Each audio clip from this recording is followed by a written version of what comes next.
আসসালামু আলাইকুম। আমি ফারহানা সুলতানা। আজকে বিষয়ের নাম ক্যাটালগিং তত্ত্বীয়, বিষয় কোড 812609। আজকে আলোচ্য বিষয় AACR অন 2 এর উৎপত্তি ও ক্রমবিকাশ। আচ্ছা, তার সাথে দেখুন আরেকটি কোশ্চেন আমি এখানে লিখে রেখেছি। সেলফ লিস্ট ক্যাটালগ বলতে কি বুঝো? অন্যান্য কার্ড থেকে সেলফ লিস্ট কার্ডের অতিরিক্ত তথ্যাবলী। আচ্ছা, এখানে আরেকটা কোশ্চেন আমি অ্যাড করতে চাই, সেটা এখানে বোর্ডে আমি এখনো ইনক্লুড করিনি। সেলফ লিস্ট কার্ডের সাথে পাবলিক ক্যাটালগ কার্ডের পার্থক্য।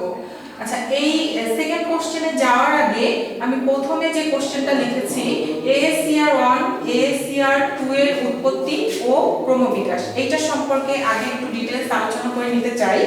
AACR 1, এই AACR 1 আমি গত ক্লাসে বলেছিলাম যে AACR 1 হচ্ছে Anglo American cataloguing rules on. কোনো ক্যাটালগিং কার্ডের মধ্যে যখন আমরা কোড মেনটেন করে ক্যাটালগ কার্ড প্রস্তুত করি, তখন সাধারণত আমাদের কোডিং সিস্টেমের দরকার হয়, এবং যে কোডিং পদ্ধতি মেনটেন করে আমরা ক্যাটালগ কার্ডের মধ্যে একটা বইয়ের যাবতীয় ইনফরমেশন ইনপুট দিয়ে থাকি, সেই ক্যাটালগিং কোড, অসংখ্য ক্যাটালগিং কোড রয়েছে।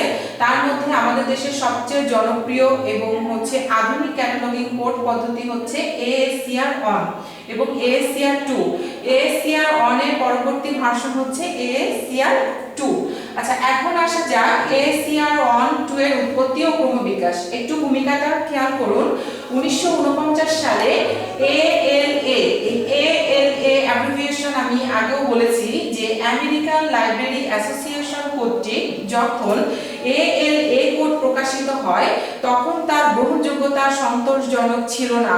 তার মানে এই যে AACR 1 এবং 2 এর উৎপত্তি ও ক্রমবিকাশ, কোন কোডের পরবর্তীতে কোন কোড এসেছে সেটাই এখানে আলোচ্য বিষয়। তাহলে কি হচ্ছে, 1949 সালে ALA আমেরিকান লাইব্রেরি অ্যাসোসিয়েশন কর্তৃক যখন ALA কোড প্রকাশিত হয়, তখন তার গ্রহণযোগ্যতা সন্তোষজনক ছিল না। বিধায় 1953 সালে এই কোডের একটি সমালোচনামূলক প্রতিবেদন ক্যাটালগিং রুলস অ্যান্ড প্রিন্সিপালস শিরোনামে প্রকাশিত হয়। একটু খেয়াল করুন, cataloguing rules and principles, cataloguing rules and principles শিরোনামে প্রকাশিত হয়। কি প্রকাশিত হয়? যে 1949 সালে যে ALA কোড প্রকাশিত হয়, সেটার গ্রহণযোগ্যতা সন্তোষজনক ছিল না। আচ্ছা, তারপরে হচ্ছে নতুন প্রণীত একটি কোড, যে কোডটি নতুনভাবে হচ্ছে আলোচনায় আসে, সেই কোডটি হচ্ছে AACR 1, যেটা আমাদের আজকে আলোচ্য বিষয় ছিল, যে AACR 1 এর 1 এবং 2 এর উৎপত্তি ও ক্রমবিকাশ। আচ্ছা, যদিও AACR 1 পূর্ববর্তী কোডসমূহ থেকে ছিল সম্পূর্ণ নতুন, তথাপি সূচনা লগ্ন থেকে এতে কিছু অসঙ্গতি পরিলক্ষিত হয় এবং এর উপর ভিত্তি করে 70 দশকের প্রারম্ভে কিছু কিছু সংশোধনী আনা হয়। ইফলা সম্মেলনে, একটু খেয়াল করুন, এখানে লেখা রয়েছে ইফলা সম্মেলনের 39তম যে সম্মেলনটা অনুষ্ঠিত হয়, সেই 39তম সম্মেলনের ইউনিভার্সাল বিবলিওগ্রাফিক কনভেনশন, যেটা সংক্ষিপ্ত রূপ হচ্ছে UBC, এর গৃহীত নীতিমালা সমূহের আলোকে AACR 1 এর সংশোধনের সূচনা ঘটে। ফলে 1974 সালে AACR 1 এর সংশোধন কাজ শুরু হয়, যা ছিল AACR 2 এর শুভ যাত্রা।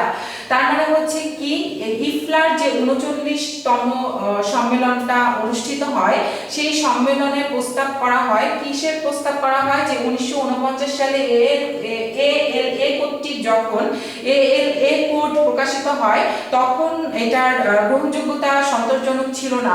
ফলশ্রুতিতে ইফলা 39তম সম্মেলনে ইউনিভার্সাল বিবলিওগ্রাফিক কনভেনশনের গৃহীত নীতিমালা অনুসারে AACR 1 সংশোধনের সূচনা ঘটে এবং পরবর্তীতে দেখা যায় যে এই যে AACR 1 Anglo American cataloguing rules অনেরও গ্রহণযোগ্যতা সন্তোষজনক ছিল না। ফলশ্রুতিতে কি হয়, পরবর্তীতে ভার্সন আসে যে AACR 2। এখানে দেখুন AACR 2 Anglo American cataloguing rules 2 এর সংশোধিত রূপ হচ্ছে AACR 2। আচ্ছা, যথেষ্ট জনপ্রিয়তা থাকা সত্ত্বেও AACR 2 কোনো কোনো ক্ষেত্রে সমালোচিত হয়। তাই ক্যাটালগিং কোডের ক্রমাগত সংশোধনীর প্রয়োজনীয়তা বিবেচনা করে নতুন আরো একটি জয়েন্ট স্টিয়ারিং কমিটি গঠন করা হয়, যেটা সংক্ষিপ্ত রূপ হচ্ছে JSC, JSC, joint steering committee. আচ্ছা, এই কমিটি গঠিত হয় যা জেএসসিআর, জেএসসিআর, জেএসসিআর, আর মিন্স আপনার অ্যাব্রিভিয়েশন করলে দাঁড়াবে রুলস রেগুলেশন নামে পরিচিত হয়। এই কমিটিতে এএলএ, সিএলএ, এলএ ও এলসি এর প্রতিনিধিবৃন্দগণ প্রতিনিধিত্ব করেন এবং অংশগ্রহণ করেন। আচ্ছা, এইটাই হচ্ছে এএসসিআর 1 এবং 2 এর উৎপত্তি ও ক্রমবিকাশ। তাহলে আমি আরেকটু অ্যাবস্ট্রাক্টে যাই, সারসংক্ষেপটা দেই। 1949 সালে যখন এএলএ কর্তৃক এএলএ কোড প্রকাশিত হয়, এএলএ এর অ্যাব্রিভিয়েশনটা হচ্ছে আমেরিকান লাইব্রেরি অ্যাসোসিয়েশন, তখন তার গ্রহণযোগ্যতা সন্তোষজনক ছিল না এবং 1953 সালে এই কোডেরও হচ্ছে সমালোচনামূলক প্রতিবেদন ক্যাটালগিং রুলস অ্যান্ড প্রিন্সিপাল শিরোনামে প্রকাশিত হয় এবং পরবর্তীতে নতুন প্রণীত যে কোডটি আসে সেই কোডটি হচ্ছে এএসসিআর 1, যা অ্যাব্রিভিয়েশন করলে দাঁড়ায় Anglo American cataloguing rules on. আচ্ছা, ইফলা কর্তৃক যে 1939তম ইউনিভার্সাল বিবলিওগ্রাফি কনভেনশন ইউবিসি যে গৃহীত নীতিমালা, সেই নীতিমালায় হচ্ছে এএসসিআর 1 এরও সংশোধনী রূপটা দেওয়ার কথা বলা হয় এবং পরবর্তীতে তার সংশোধনী রূপ আসে এএসসিআর 2, যেটা হচ্ছে অ্যাব্রিভিয়েশন করলে দাঁড়ায় অ্যাংলো আমেরিকান ক্যাটালগিং রুলস 2। এবং যথেষ্ট জনপ্রিয়তা, এএসসিআর 2 এর যথেষ্ট জনপ্রিয়তা থাকা সত্ত্বেও এটাও হচ্ছে কোনো কোনো ক্ষেত্রে সমালোচনার সম্মুখীন হয় এবং তার ফলশ্রুতিতে পরবর্তীতে জয়েন্ট স্টিয়ারিং কমিটি, তারই ফলশ্রুতিতে জয়েন্ট স্টিয়ারিং কমিটি, যেটা সংক্ষিপ্ত রূপ হচ্ছে জেএসসিআর, এই কমিটি গঠিত হয় এবং এই কমিটিতে এএলএ, সিএলএ, এলএ ও এলসি এর প্রতিনিধিত্ব করেন এবং অংশগ্রহণ করেন। এই যে ক্যাটালগিং কোড এএসসিআর 1 এবং এএসসিআর 2, আমি 4 থেকে 5টা আপনাদের গত ক্লাসে ক্যাটালগিং কোডের নাম উল্লেখ করে দিয়েছিলাম এবং তার মধ্যে বলেছিলাম যে আমরা যে ক্যাটালগিং কোডটি মেইনটেইন করি সেই ক্যাটালগিং কোডটি হচ্ছে এএসসিআর 2। আমরা কিন্তু এএসসিআর 1 এখন ইউজ করি না, আমরা ইউজ করি এএসসিআর 2, অ্যাংলো আমেরিকান ক্যাটালগিং রুলস 2। এবং এই কোডিং পদ্ধতি মেইনটেইন করে আমরা সাধারণত 5 ইঞ্চি বাই 3 ইঞ্চি যে ক্যাটালগিং কার্ডের ফরম্যাট দিয়েছিলাম সেই ফরম্যাটের মধ্যে বা ক্যাটালগ কার্ডের মধ্যে আমরা একটা বইয়ের যাবতীয় ইনফরমেশন ইনপুট দিয়ে থাকি। আচ্ছা, এরপরে দেখেন এই যে কোশ্চেনটা আজকে আপনাদের সারসংক্ষেপ বললাম, এই সূচীকরণ তত্ত্বীয় ডক্টর মিজানুর রহমান স্যারের যে ক্যাটালগিং তত্ত্বীয় বইটা রয়েছে, এই বইয়ের আপনারা 86 এবং 87 পেজে এই কোশ্চেনের খুব সুন্দর সলিউশন পেয়ে যাবেন। 86, 86 এবং 87 পেজে আপনারা এই কোশ্চেনের খুব সুন্দরভাবে সলিউশনটা পেয়ে যাবেন। আপনারা এখান থেকে এই কোশ্চেনের অ্যানসারটা করে নিতে পারবেন। আচ্ছা, তাহলে এটা আমি মুছে দিচ্ছি। পরবর্তীতে আমি যাচ্ছি সেকেন্ড কোশ্চেন, সেট লিস্ট ক্যাটালগ বলতে কি বুঝো, যেটা সম্পর্কে আমি আগে কম বেশি বলেছি বা আলোচনা করেছি। সেলফ লিস্ট ক্যাটালগ বলতে কি বুঝো, অন্যান্য কার্ড থেকে সেলফ লিস্ট কার্ডের অতিরিক্ত তথ্যাবলী। আচ্ছা, আমি যতটুকু করেছি ততটুকুতে আপনারা এই কোশ্চেনের আশা করছি সলিউশনটা দিতে পারবেন। তারপরেও আমি সেলফ লিস্ট ক্যাটালগটা আরেকবার একটু বুঝিয়ে দিচ্ছি, তারপরে পরবর্তী টপিকে চলে যাব। সেলফ লিস্ট ক্যাটালগ কার্ড,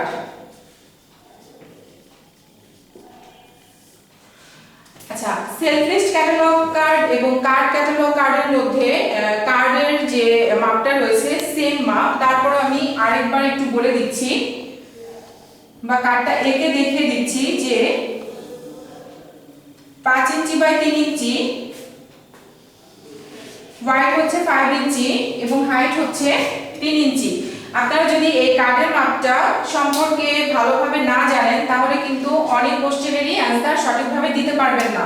এটা হচ্ছে 8 ডিজিট সমপরিমাণ স্পেস, এটা হচ্ছে 4 ডিজিট সমপরিমাণ স্পেস। আপনারা স্কেল ধরে এখানে 1 ইঞ্চি মাপ নেবেন, এখানে হাফ ইঞ্চি মাপ নেবেন এবং উপরে যে বর্ডারটা উঠে যাচ্ছে এই বর্ডারটার নাম দিতে হবে entry heading line, entry heading line. এখানেও আপনারা 4টা ডিজিট সমপরিমাণ একটা জায়গা নেবেন এবং সেটা স্কেল ধরে মাপটা হচ্ছে হাফ ইঞ্চি। আচ্ছা, এই সেলফ লিস্ট কার্ডটা কিন্তু সাধারণত অফিশিয়াল ক্যাটালগ কার্ড বা মঞ্চ তালিকা, আমি এটা আগেও বলেছি যে সেলফ লিস্ট ক্যাটালগ কার্ড সাধারণত গ্রন্থাগার ব্যবহারকারীর উদ্দেশ্যে না, সেলফ লিস্ট ক্যাটালগ কার্ড সাধারণত গ্রন্থাগার কর্মী বা লাইব্রেরিয়ান যারা থাকেন তারাই এই shelf list catalogue card use করেন। আচ্ছা, এরপরে হচ্ছে এইখানে যে 6টা আইটেম ইনক্লুড করতে হয় 1 2 3 4 5 6 1 2 3 4 5 6 এই 6টা আইটেমের মধ্যে যে 6টা হচ্ছে আইটেম ইনক্লুড করতে হয় সেই ইনক্লুড করাটাই হচ্ছে আপনার অন্যান্য কার্ড থেকে সেলফ লিস্ট কার্ডের তথ্যাবলী। এই যে অন্যান্য কার্ড থেকে সেলফ লিস্ট কার্ডের যে তফাৎ বা তথ্যাবলী যেটা থাকছে সেটাই হচ্ছে সাধারণত কার্ড ক্যাটালগে এই তথ্যাবলীগুলো থাকে না, যেটা সেলফ লিস্ট কার্ডে সাধারণত হাইলাইট করা হয়। আচ্ছা, এখানে বলছে যে 1 নম্বরে থাকছে ডেট অফ অর্ডার, আমি আগেও এটা লিখে দিয়েছি, তারপরেও একবার এই কোশ্চেনের জন্য পুনরায় লিখে দিচ্ছি। ডেট অফ অর্ডার আদেশের তারিখ। 2 নম্বরে থাকছে date of procurement, date of procurement সংগ্রহের তারিখ। 3 নম্বরে থাকছে অ্যাকসেশন নাম্বার, অ্যাকসেশন নাম্বার। 4 নম্বরে থাকছে প্রাইস। 5 নম্বরে থাকছে সোর্স এবং 6 নম্বরে থাকছে লোকেশন। তাহলে প্রথমে আপনাদের সেলফ লিস্ট ক্যাটালগ বলতে কি বুঝো, সেলফ লিস্ট কার্ডের সংজ্ঞাটা এখানে হাইলাইট করতে হবে এবং অন্যান্য কার্ড থেকে সেলফ লিস্ট কার্ডের অতিরিক্ত তথ্যাবলী। এই অন্যান্য কার্ড থেকে সেলফ লিস্ট কার্ডের যে অতিরিক্ত তথ্যাবলী বলতে এখানে 6টা যে নতুন আইটেম ইনক্লুড করতে হয়। এই যে এখানে ফার্স্ট ইনডেনশন, এই যে বর্ডারটা দেওয়া হয়েছে এই বর্ডারটার নাম হচ্ছে ফার্স্ট ইনডেনশন। এই ফার্স্ট ইনডেনশনের মধ্যেই আমরা সাধারণত এই 6টা আইটেম ইনক্লুড করব, যেটা সাধারণত কার্ড ক্যাটালগের ক্ষেত্রে আমরা ইউজ করি না। আচ্ছা, এরপরে আসি একজন গ্রন্থাগার বিজ্ঞানী সেলফ লিস্ট কার্ড সম্পর্কে কি ডেফিনেশন দিয়েছেন। প্রত্যেকটা ডেফিনেশনে আপনাদের 2-3টা করে কোটেশন হাইলাইট করতেই হবে। অ্যাকর্ডিং টু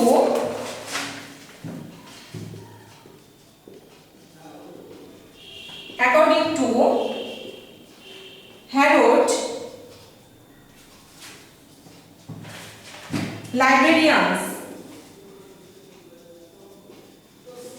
লাইব্রেরিয়ানসের মতে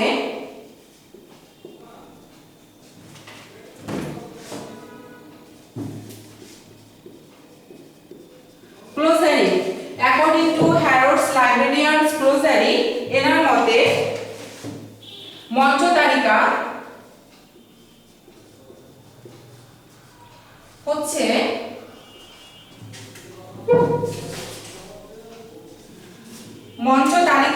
একটি গ্রন্থাগারের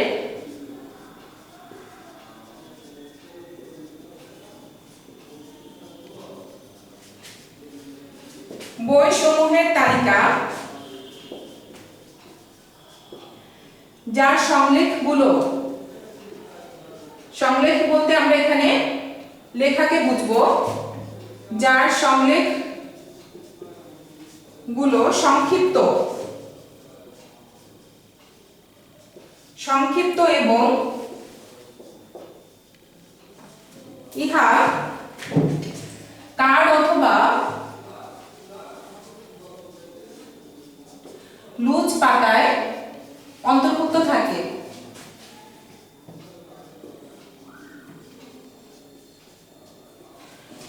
ইনভার্টেশন কমা ক্লোজ। তাহলে অ্যাকর্ডিং টু হ্যারোডস লাইব্রেরিয়ানস ক্লোজারের মতে মঞ্চ তালিকা হচ্ছে একটি গ্রন্থাগারের বইসমূহের তালিকা যার সংলেখগুলো সংক্ষিপ্ত এবং ইহা কার্ড অথবা লুজ পাতায় অন্তর্ভুক্ত থাকে।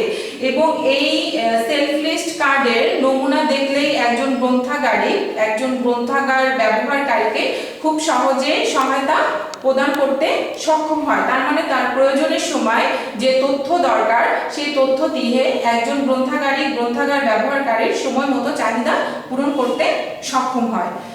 আচ্ছা, এর পরবর্তীতে আমরা আসব পাবলিক ক্যাটালগ কার্ড এবং সেলফ লিস্ট ক্যাটালগ কার্ডের মধ্যে পার্থক্য। পাবলিক ক্যাটালগ কার্ড এবং সেলফ লিস্ট